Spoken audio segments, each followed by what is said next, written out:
Hi, I'm Ronit from Ronit's Kitchen, located in the Indoor City Market at 116 North Madison Street.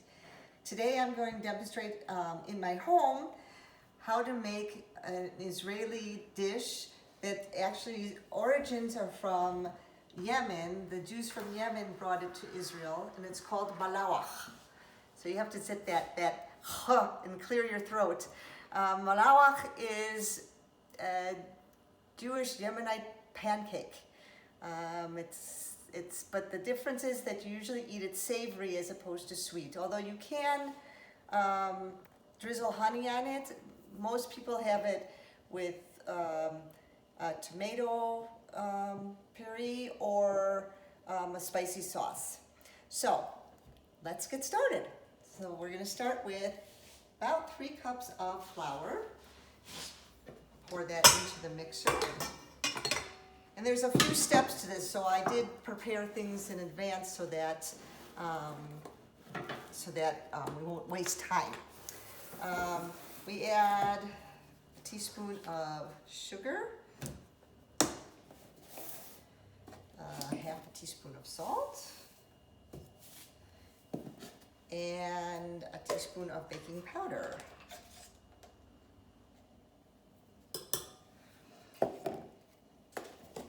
So what I love about this recipe is I actually got a recipe from 2 Yemenite women, and they were both a little different, and and also not exact, and I kind of made my own out of it. So it's not that I'm Yemenite, but I made it the way I thought it worked the best.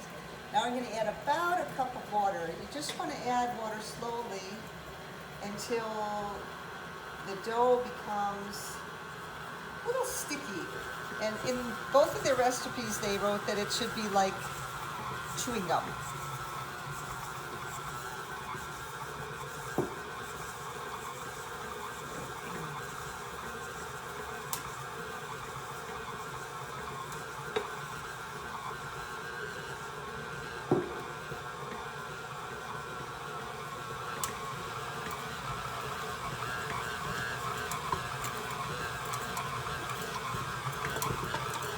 Oh, and the water should be lukewarm, not cold and not hot.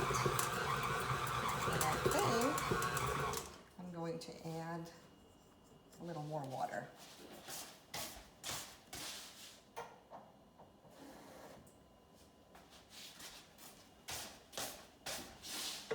So like I said, it's approximate. And I'll show you what the dough should look like when it's done.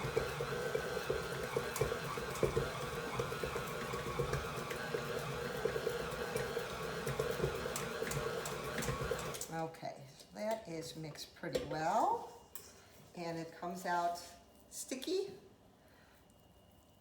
and chewing gummy, and that's the way you want it. So after you've done that, you let it rest for about an hour, which I have done that with this dough. So we will take the rested dough, take that out, and it is no longer sticky, as you can tell. So the flour kind of absorbed all the water, and it's an easy to work with dough. I'll put the sticky dough in here. This is only going to make about 4 pancakes, Malawach pancakes. So if you want to double the recipe, you can, depending on your family. What I like about this is you can make it and then eat it that day, or you can make a lot of it and freeze some of it so you'll have it for other days. And we tend to have it in our freezer. And I'm splitting this into about 4 even balls, approximately.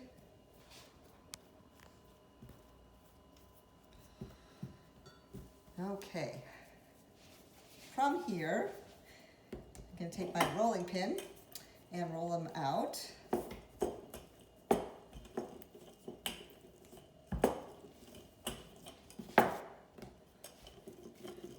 And this dough is really easy to work with. You don't need to put flour on the table. So I really Love that.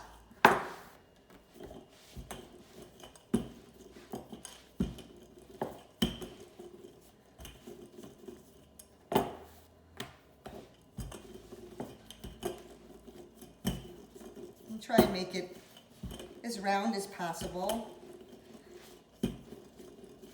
This is not something I've served in the restaurant just because it's something nobody's familiar with it and I wasn't sure that it would take off, but maybe I'll do it at some point. We'll see. Okay, so once it's spread out like this, you take some margarine, and I really don't measure the margarine because what I do is I just take, and it should be softened margarine, so let it sit out in room temperature. And I just take it and spread it onto the dough, just like this.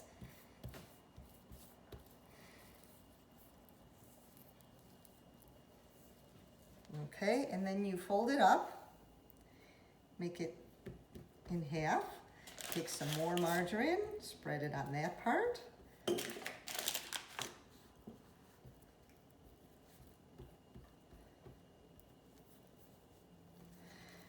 fold it up again, take some more margarine, whoops, and spread it on this.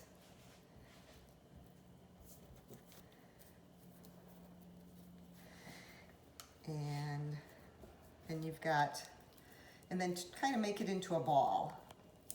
And you're going to do that with all 4 of these. And again, I did this in advance, and I have some that is in the refrigerator, and that should stay in the refrigerator.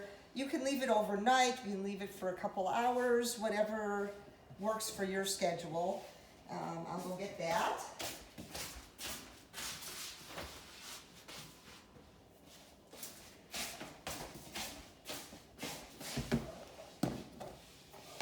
So this is the dough after it's sat for a while. And I'm going to roll it out again.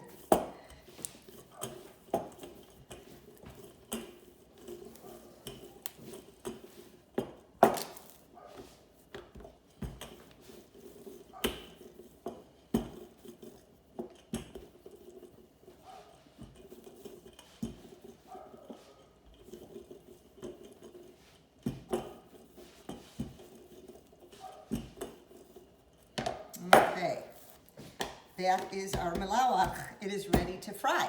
So we're going to fry it. I'm going to go get some olive oil.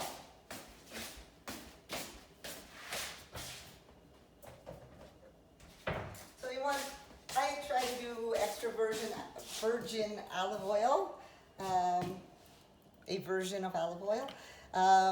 And then, let me put it on this one, I think.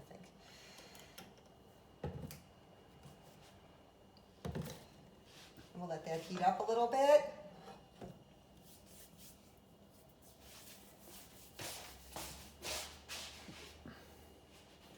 Bring our Malawach over here. And this, I just love this dough because it's just so easy to work with, and you get messy, and I love getting messy, so that works well for me. If anyone's seen my Facebook page, I bake with my granddaughter in times that are not COVID-19 times, and she loves getting messy, but then she feels guilty because she's not supposed to get messy. So, but I tell her when we bake, we're allowed to get messy. That's allowed. And she's 2, by the way. So, okay, so we're going to put this on. Let's see if it's hot enough yet. Yeah, I think so. And if not, it will be. So, let me get a spatula.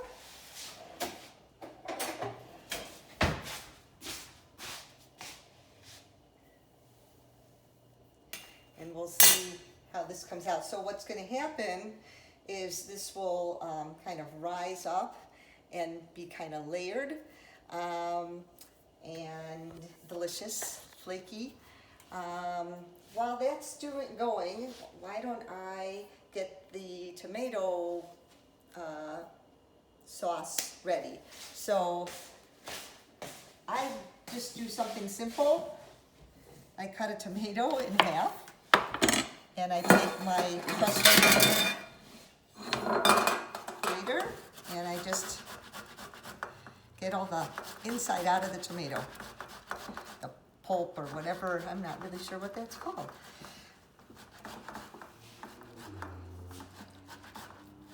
So, probably, if you don't know me, might be wondering, why Israeli food? So, I am Israeli. I lived in Israel for 15 years, learned how to cook there. I lived for 4.5 years on a kibbutz in Israel, which is a communal society where everyone eats in one dining room. And I worked in the kitchen there, making food, and that's how I learned how to make food for a lot of people. My husband jokes that I still make food for 300 people just for us. But I really love cooking, and when we first moved to the kibbutz, they didn't think it was a good idea for a new person on the kibbutz to work in the kitchen, because they said only crazy people work there. But finally I convinced them to let me in, and I fit right in. So what does that tell you? I love the big pots and pans, and learning how to do all that big cooking. So this is all that you need for the sauce, other than I put a little bit of salt in, just a tiny bit, not too much. That's it. And mix it around. I'll get a spoon and do that. Let me wash my hands off, and we'll see how the malawach is doing. It is starting to rise up.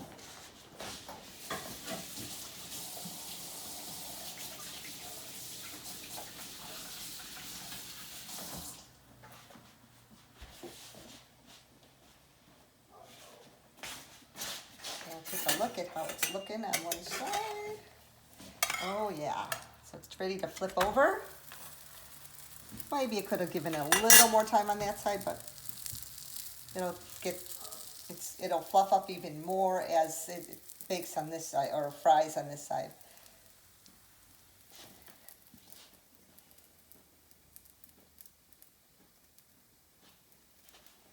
Grab a plate.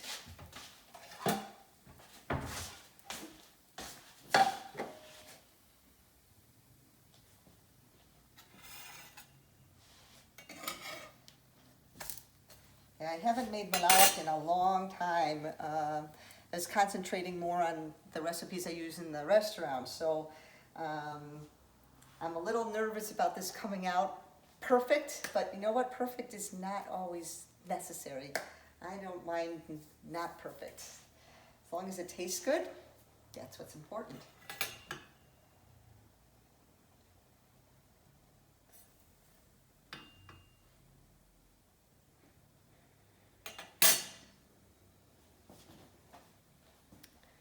So let me think of what else I can tell you about myself while this is cooking. So when I was growing up, I didn't spend a lot of time in the kitchen.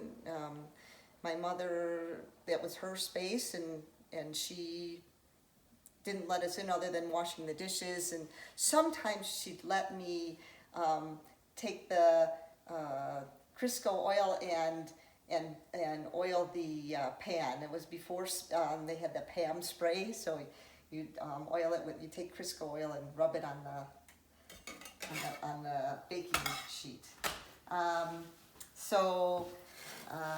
When I left home, when I was almost 18, I graduated high school and left home, and I really started missing my mother's cooking, so she started sending me recipes, and that's how I started cooking. Was from my mom's recipes, and over time I've added to that. So. Okay, it is ready. So, let me grab a fork and a knife, and I'll come back to my tomato sauce. Mix that up a little bit, and then I just love to spread it all over. And then you just cut it.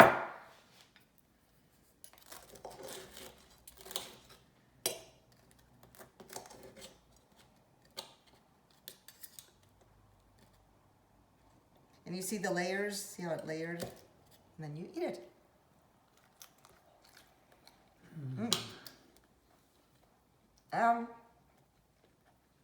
Tastes good. So I like it just like this. If you like spicy, let me finish what's in my mouth.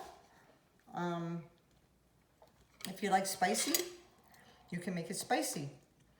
If you like it this way, you can do it this way. You can put honey on it if you want it sweet, or do whatever you want. Thank you very much. Hope you enjoyed your cooking lesson for today.